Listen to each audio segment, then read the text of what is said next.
Hi guys, welcome to another Feedback Friday. Today I'm doing my another book outlet unboxing. So this is my latest order and I am obsessed with them.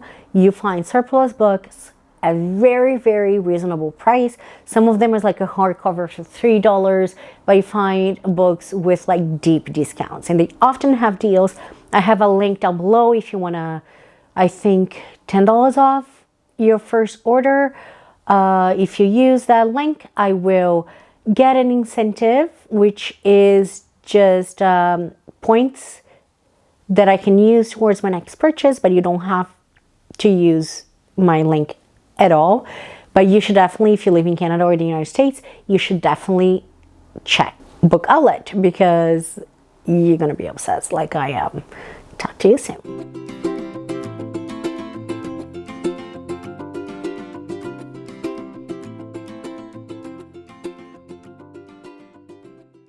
Okay, so let's just get to it. It will be short and sweet. For this one, I'll try to give just a brief synopsis of the books.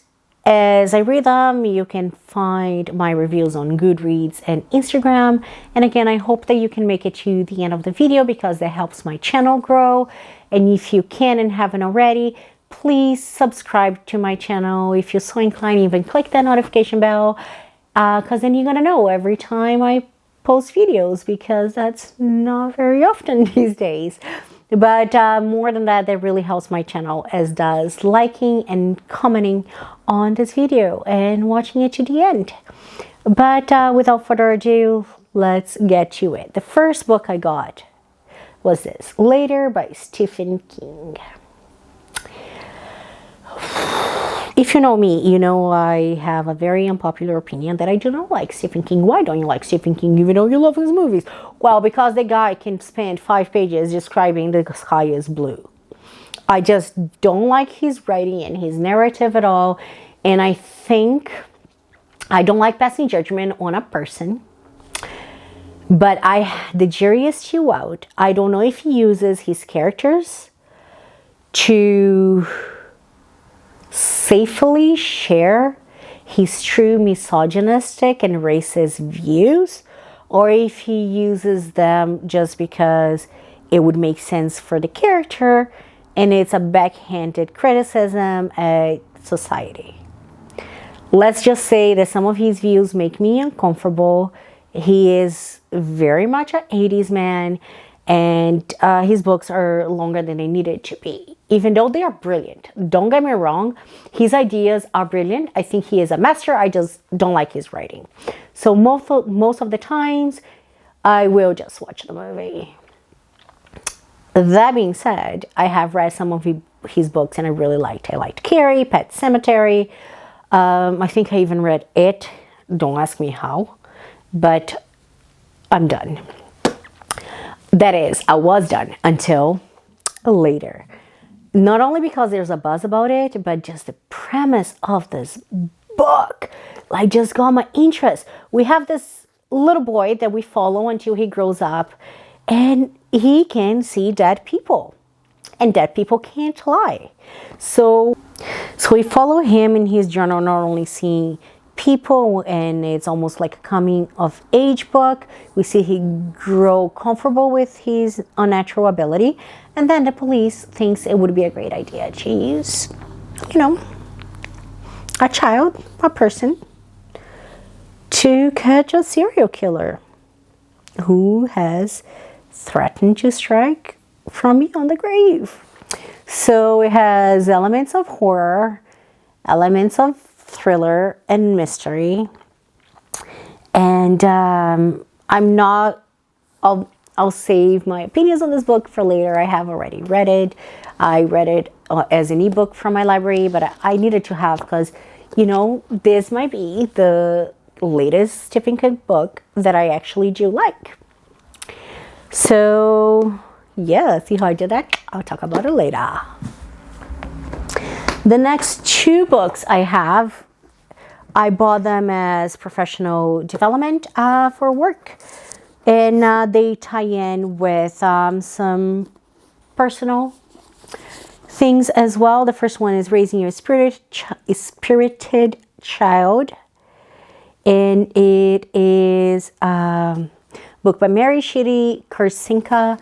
And it helps you understand children that are explosive and energetic. And it gives like a gentle, up-to-date researched views on how we can best support these children to make sure that they live up to their potential and their self-esteem is not affected. And the other one I have is The Parent's Guide to Down Syndrome by Jen Jacob and Madras Sikora. I've just recently realized that I don't know a lot of things about Down syndrome, so I want to educate myself more so I can be a better person, a better educator, and be better equipped to support children and people with Down syndrome that comes to my life. And yes, I think there's nothing wrong with trying to better yourself. And there are so many amazing books out there that can help you be more inclusive, diverse, and a better ally for people. They're fully capable, but sometimes need advocating as well. Now, the next book I bought was Secret Santa. I don't know much about it, but like, look at the cover, and I needed a horror book. I'll probably save to read this in December-ish. But I don't know, it's just a book I had to get, and it was on sale for like $2, and I was like, now is the time. We follow Lucy as she's a new hire for this publishing company, and she's tasked with finding the next great superstar to compete with Anne Rice and Stephen King and Peter Straub. And this is set in the 80s. The thing is, once Lucy starts, pranks start happening. Not just pranks, but mean-spirited pranks. So it becomes quite obvious that she's not really wanted there. And then this all comes to a climax when they have a Secret Santa for the annual company's Christmas party. Chun chun, that's all I know. But I was really excited for this book. This Autumnal book is also like a hardback that I bought for $3. It's called The French Girl by Lexi Elliott. And it basically tells the story of 6 Oxford friends. They go to this French house just to relax. And then the neighbor girl or someone like the French girl comes, and her princess alone creates discomfort within this close-knit group. But the time there and ends up with this girl going missing. Nobody talks about it anymore until 10 years later, there is an investigation into her disappearance. And that is going to raise a lot of questions and bring to surface a lot of secrets that people don't want to know. So 10 years later, 6 friends are going to have to deal with the aftermath of a mystery that happened in the past. It sounded like something I really wanted to read because I'll be interested in. Is by an author I've never read, with a premise that is very promising, and it was $3 for a hardcover. And you know, I need a little color on my library. So there you go, French Girl. Now, the next 3 books I chose were 2 new to me authors and one that I know before. They are all Asian authors that write thrillers and mysteries. I'll start with Newcomer by Keigo Higashino. He is the author of Malice, a book that I've read and loved. If I'm not mistaken, he is also the author of a book that I read for the May Jonathon, A Midsummer's Equation. And I like his writing, and I honestly didn't even read what the book was about. I just got it because I want to collect all his books. But a quick synopsis, and I'll be reading this, is a recently divorced woman is found murdering her new apartment in Tokyo. Because she lived in a quiet life with nothing remarkable in her past and no known enemies, this newcomer's murder is as baffling as it is unlikely. Detective Kiyoshiro Kaga of the Tokyo Police is also a newcomer to the area. And then this detective starts interviewing people that had something to do with her on the day-to-day things, like the guy that works at the bakery, someone who sold her insurance and things like that. But this detective is determined to make sure that the person who committed this crime pays for it. So it sounds like a good read. The other two books I have are Korean books by new to me author. The first one is called The Good Son by Yoo Jong-Jong. And again, I'm sorry if I'm saying these names wrong.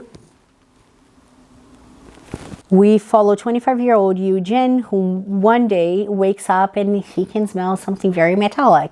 You know what smells like metal? Yeah, you got it, blood. And then he finds that the blood is coming from his mom's murdered body. Then it so happens that our protagonist, Eugene, suffers from seizures. So sometimes things happen and he can't remember. Last thing he remembers is his mom calling him. Boom, boom. What happened? I don't know, but it's a thriller I really want to read. And the next one is called The Only Child by Mi A So.